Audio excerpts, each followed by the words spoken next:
कल्पना कीजिए 70,000 साल पहले की धरती।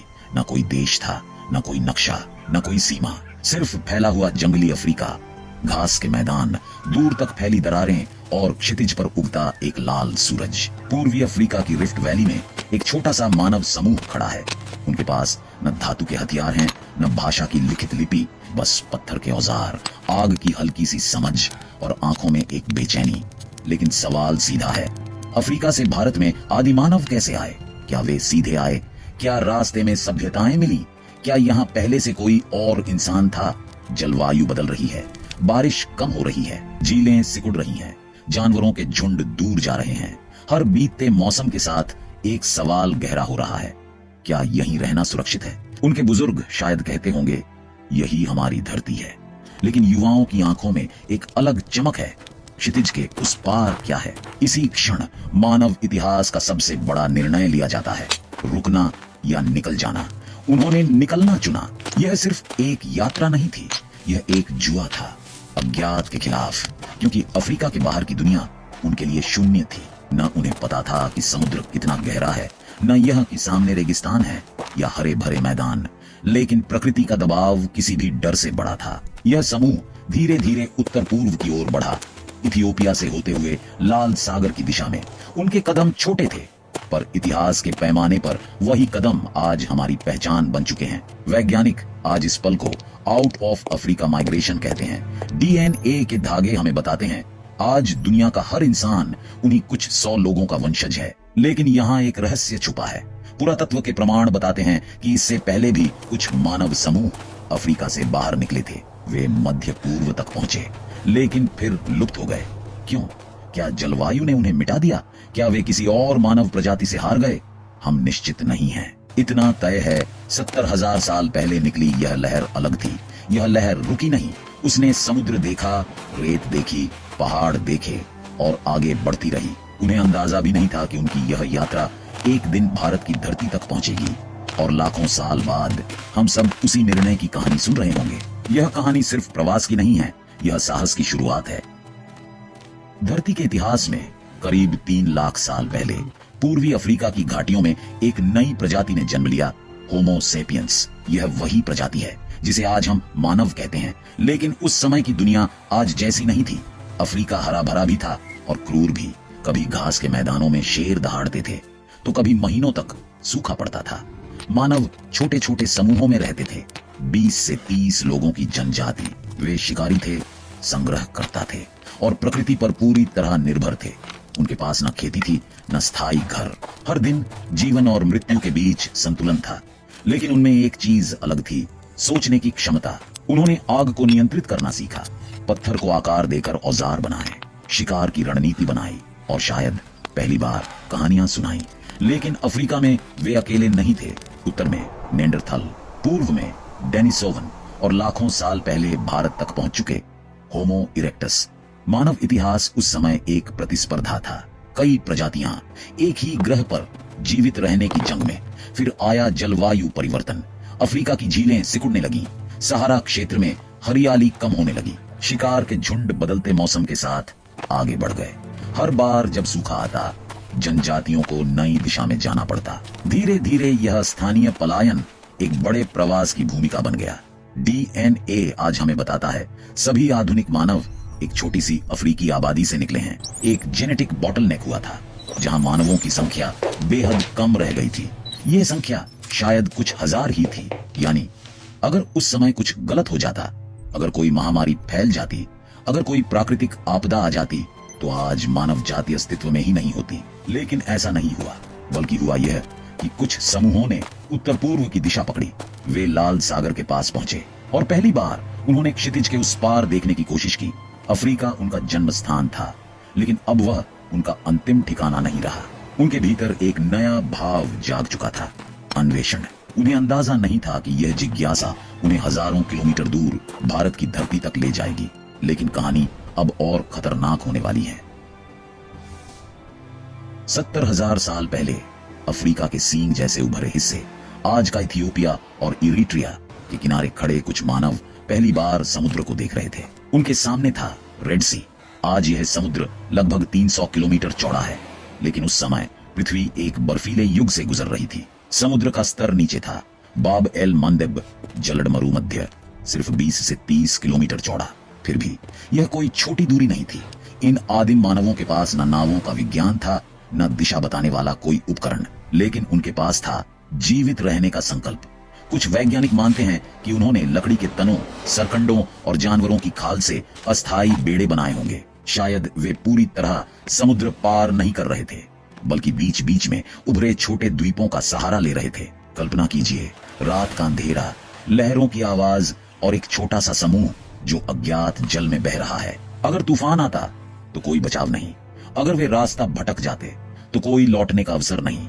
लेकिन वे पार पहुंचे और जैसे ही उनके कदम अफ्रीका से बाहर पड़े, मानव इतिहास बदल गया। अरब प्रायद्वीप की धरती पर उनका स्वागत किसी हरियाली ने नहीं किया। यह एक कठोर, सूखा और पत्थरीला इलाका था, लेकिन यहाँ एक रणनीति काम आई। समुद्र किनारे किनारे चलना। यह था मानव का पहला कोस्टल हाईवे। समुद्र भोजन देता था, मछलियां, शंख, केकड़े। रेगिस्तान की तुलना में यह सुरक्षित था। धीरे धीरे वे अरब के दक्षिणी तट से ओमान की ओर बढ़े। हर पीढ़ी कुछ और आगे बढ़ती गई। यह कोई एक दिन की यात्रा नहीं थी, यह सदियों तक चलने वाली धीमी प्रगति थी। लेकिन यहाँ एक रहस्य है। क्या यह पहली और एकमात्र सफल समुद्री छलांग थी? पुरातत्व के कुछ प्रमाण बताते हैं कि इससे पहले भी मानव अफ्रीका से निकले थे, लेकिन वे टिक नहीं पाए। क्यों? क्या वे जलवायु के शिकार हुए या किसी अन्य मानव प्रजाति से हार गए? इतिहास चुप है। इतना तय है, रेड सी पार करने वाली यह लहर अलग थी।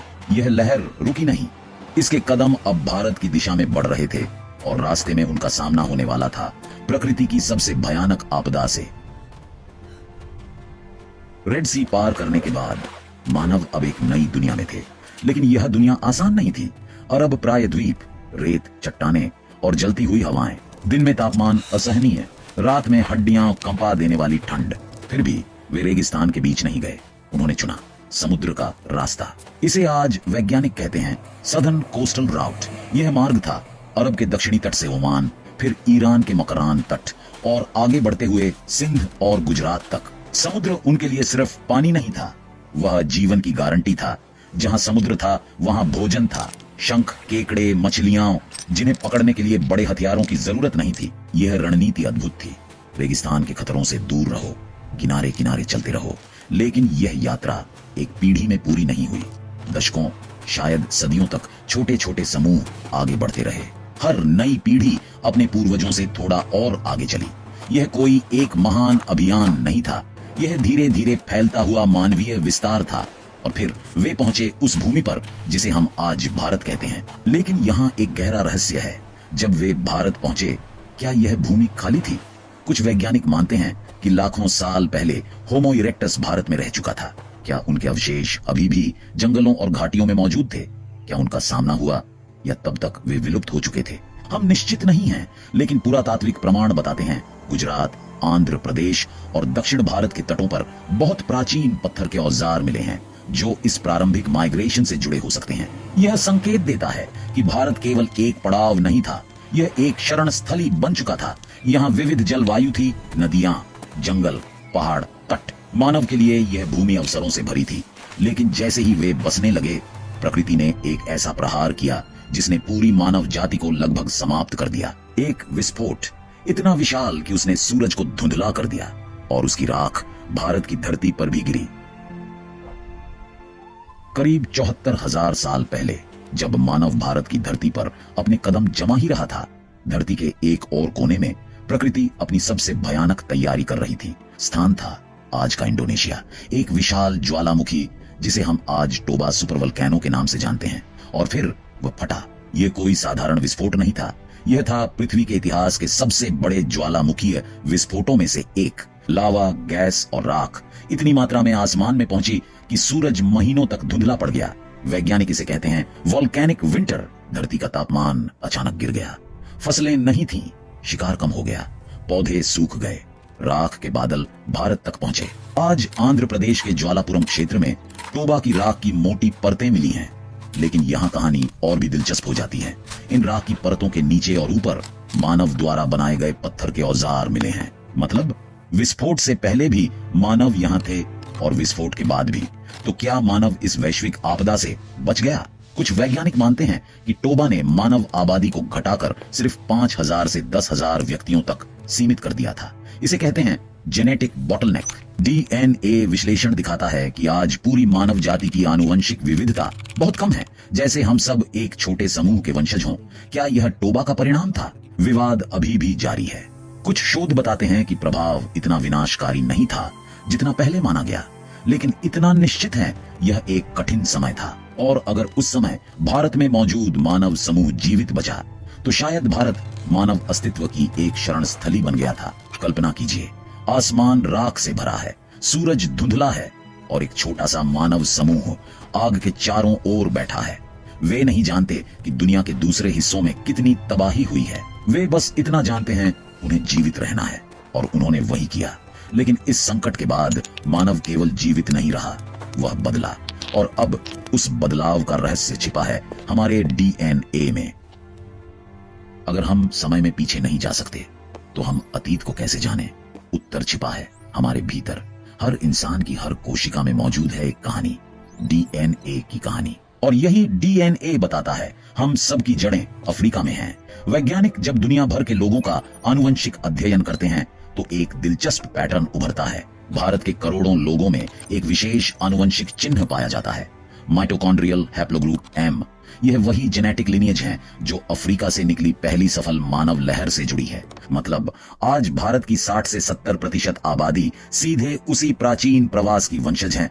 लेकिन कहानी यहीं खत्म नहीं होती। जब वैज्ञानिकों ने मानव जीनोम को गहराई से पढ़ा तो एक चौंकाने वाली बात सामने आई। हम पूरी तरह शुद्ध होमो सेपियंस नहीं हैं। हमारे डीएनए में निएंडरथल और डेनिसोवन के अंश मौजूद हैं। यह कैसे संभव है?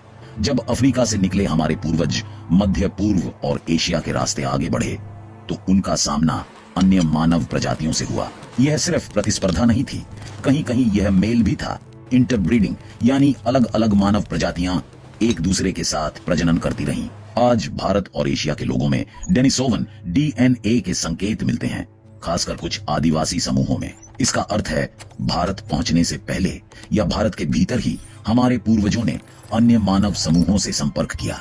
कल्पना कीजिए, एक दुनिया जहां अलग अलग मानव प्रजातियां एक ही आकाश के नीचे रहती थीं। कोई किताब नहीं थी, कोई इतिहास दर्ज नहीं था, लेकिन जीनों ने वह कहानी सहेज ली। डीएनए हमें यह भी बताता है कि अफ्रीका से निकली वह लहर बहुत छोटी थी, इतनी छोटी कि आज पूरी मानवता उसी सीमित आनुवंशिक विविधता को साझा करती है। यानी हम सब, चाहे किसी भी देश, जाति या रंग के हों, एक छोटे से अफ्रीकी समूह के वंशज हैं। भारत की धरती पर उन जीनों ने नई पहचान पाई, नई भाषाएं, नई संस्कृतियां, नए समुदाय बने। लेकिन मूल कहानी वही रही, एक यात्रा। और अब सवाल यह है, क्या भारत केवल एक शरण स्थली था या यहाँ मानव ने खुद को बदलना शुरू किया? जब अफ्रीका से निकले वे छोटे से मानव समूह भारत की धरती पर पहुंचे तो यह सिर्फ एक नया भूभाग नहीं था, यह था एक विशाल प्रयोगशाला। उत्तर में हिमालय की ऊंची दीवारें, पश्चिम में शुष्क मैदान, पूर्व में घने जंगल और दक्षिण में समुद्र से घिरा प्राय द्वीप। ऐसी विविधता शायद ही कहीं और थी। यहाँ जीवित रहने के लिए मानव को बदलना पड़ा। अफ्रीका के खुले घास के मैदानों में शिकार की रणनीति अलग थी, लेकिन भारत के जंगलों में घात लगाकर शिकार करना सीखना पड़ा। नदियों के किनारे बसना पड़ा, मौसम के साथ तालमेल बैठाना पड़ा। यहीं से शुरू हुआ मानव का अनुकूलन। भारत में मिले प्राचीन पत्थर के औजार बताते हैं कि यहाँ तकनीक में निरंतर सुधार हुआ। माइक्रोलिथ्स, छोटे धारदार पत्थर के औजार यहीं विकसित हुए। ये औजार हल्के थे, तेज थे और अधिक कुशल। यह केवल उपकरणों का विकास नहीं था, यह सोच का विकास था। लेकिन भारत की भूमिका इससे भी बड़ी थी। यहीं से आगे बढ़ी एक नई यात्रा। करीब 65,000 साल पहले मानव समूह दक्षिण पूर्व एशिया की ओर बढ़े, फिर इंडोनेशिया और अंततः ऑस्ट्रेलिया। यह अविश्वसनीय लगता है, लेकिन ऑस्ट्रेलिया में मानव के सबसे पुराने प्रमाण इसी समय के हैं। मतलब भारत केवल गंतव्य नहीं था, यह एक पुल था, एक गेटवे जिसने मानव को एशिया और उससे आगे की दुनिया तक पहुंचाया। लेकिन इस विस्तार के दौरान मानव अकेला नहीं था। भारत की धरती पर शायद पहले से मौजूद थे अन्य मानव समूहों के अवशेष। और जैसे जैसे जलवायु बदलती रही, नदियां दिशा बदलती रहीं, जंगल फैलते और सिकुड़ते रहे, मानव भी बदलता गया। यही भाषा की शुरुआती संरचनाएं बनी, यही सामूहिक शिकार और सामाजिक बंधन मजबूत हुए। भारत ने मानव को केवल आश्रय नहीं दिया, उसने उसे आकार दिया। लेकिन यहाँ एक अनसुलझा सवाल अब भी बाकी है। क्या भारत वास्तव में खाली था जब वे पहुंचे, या यहाँ पहले से कोई और कहानी चल रही थी? और अगर थी तो उसका क्या हुआ? जब अफ्रीका से निकले होमो सेपियंस भारत की धरती पर पहुंचे तो क्या वे सचमुच अकेले थे, या यह भूमि पहले से किसी और की थी? यह सवाल मानव इतिहास के सबसे रहस्यमय अध्यायों में से एक है, क्योंकि भारत में मानव की कहानी 70,000 साल से भी पुरानी हो सकती है। करीब 15 लाख साल पहले होमो इरेक्टस नामक मानव प्रजाति अफ्रीका से निकलकर एशिया तक पहुंच चुकी थी। चीन, इंडोनेशिया और शायद भारत के कुछ हिस्सों में भी उनके अस्तित्व के संकेत मिलते हैं। नर्मदा घाटी से मिला एक प्राचीन खोपड़ी का जीवाश्म, जिसे कुछ वैज्ञानिक नर्मदा मानव कहते हैं, संकेत देता है कि भारत में लाखों साल पहले भी कोई मानव जैसा जीव मौजूद था। लेकिन वह कौन था? होमो इरेक्टस या किसी और प्रजाति का सदस्य? इसका उत्तर अभी भी विवादित है। अगर भारत में पहले से कोई मानव प्रजाति थी तो जब होमो सेपियंस यहाँ पहुंचे, क्या उनका सामना हुआ? क्या संघर्ष हुआ, या वे धीरे धीरे एक दूसरे में समा गए? यूरोप में निएंडरथल और होमो सेपियंस का सामना हुआ था और डीएनए बताता है कि वहां मेल भी हुआ।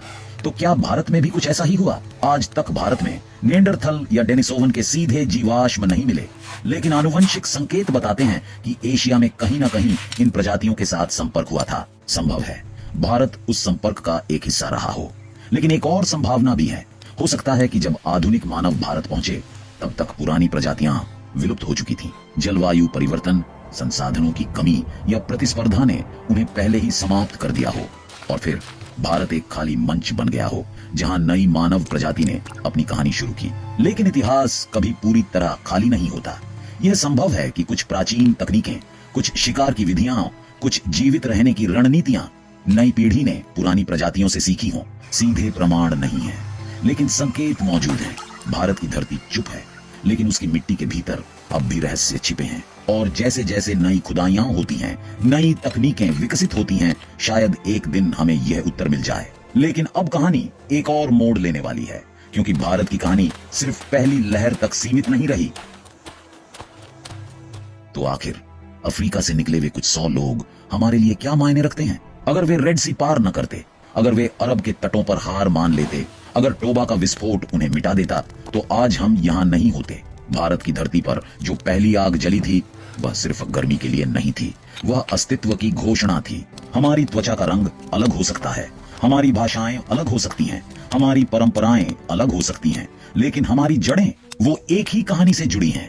हम सीमाओं से पहले के लोग हैं, हम नक्शों से पहले की यात्रा हैं। भारत की पहचान किसी एक पल में नहीं बनी, वह 70,000 साल की निरंतर चाल का परिणाम है। और शायद मानवता का सबसे बड़ा सत्य यही है, हम सब एक ही साहसिक निर्णय की संतान हैं। एक कदम अफ्रीका से बाहर, और वही कदम आज भी हमें आगे बढ़ने की याद दिलाता है।